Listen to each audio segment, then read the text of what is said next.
Time for the elephant in the room.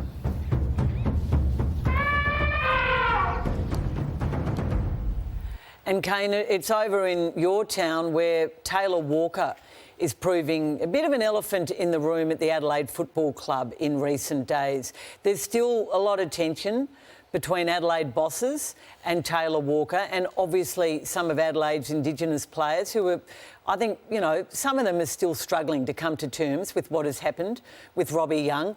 Taylor Walker, I'm told, was keen last Saturday to be there at some point. Did Adelaide play on Saturday? Yes. They played last night. On Sunday. And they had some key players retiring, of course, David McKay and Tom Lynch and Daniel Talia. That's it. And Taylor was keen at one point to be there on Sunday and be in the rooms after the game and farewell with the rest of the team, those players. I think COVID was a reason put forward that it might be difficult, player bubble, etc.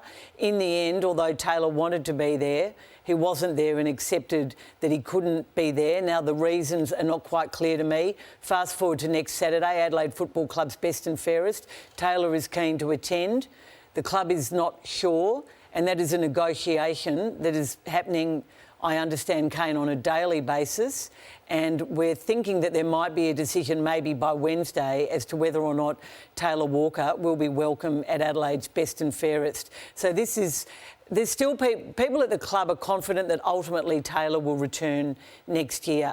But this is still a highly sensitive situation, and there is no certainty Taylor Walker will be welcome at the best and fairest on Saturday night. That could change by midweek. I don't think he can attend until he addresses the media publicly. And I think, without being privy to it, that's what the club would be saying. It's a bit of an awkward situation when you're mixing with sponsors and supporters at best and fairest if you haven't addressed it publicly. And the longer it goes on, he's going to have to confront this at some stage. And as I said 2 weeks ago, I'm surprised he hasn't done that already. The Walker camp not happy with the Adelaide Crows. Well, I think it's naive of them. They're completely. reading the play wrong here. Yep.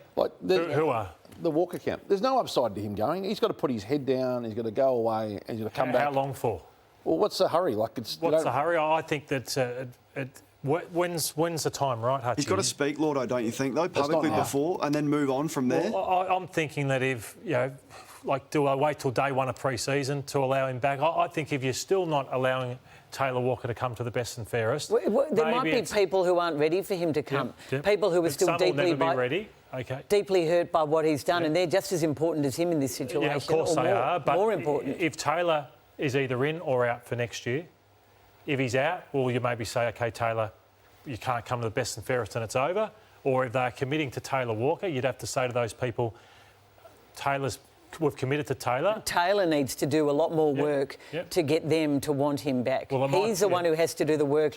And the elephant partly in the room is that he hasn't quite done that yet. Too raw, too soon for me. Yeah, he's trying. He will try, but it's not done yet.